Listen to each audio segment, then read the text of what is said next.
လေကျွန်တော်အကြီးကျယ်သောအိမ်မက်တွေရဲ့စိတ်လေးပြကွာတဲ့ပြန်လဲရှာတွေ့ခဲ့တယ်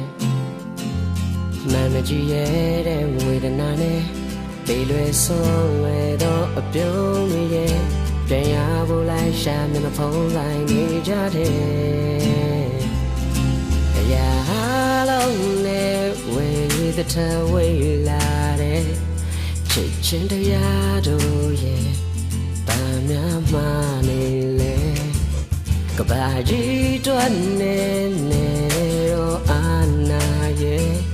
သင်လေးငါခန္ဓာအတွက်ပူလီလာရတယ်ပင်မရင်ရှင်နိုင်နဲ့ငါလည်းဒီနေ့တော့ပြောက်ွယ်မယ်ငါမရှိတော့လေဘယ်သူမှဖြစ်မှာမို့လေငါတော့သွားတဲ့ခံမှုကြမယ်လူတွေရဲ့တော့ကံရဲ့တလုံးမဟုတ်တာပုံမှန်တော့ပါပဲနေနေဆွေ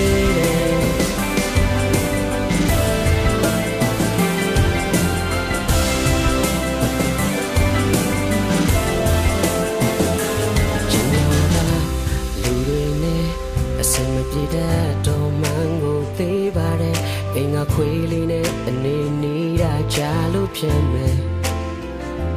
ကြောင်မရှိပဲကြောင်လာရှာတဲ့လူတွေနဲ့ဆုံးသေးချိန်တိုင်းလေ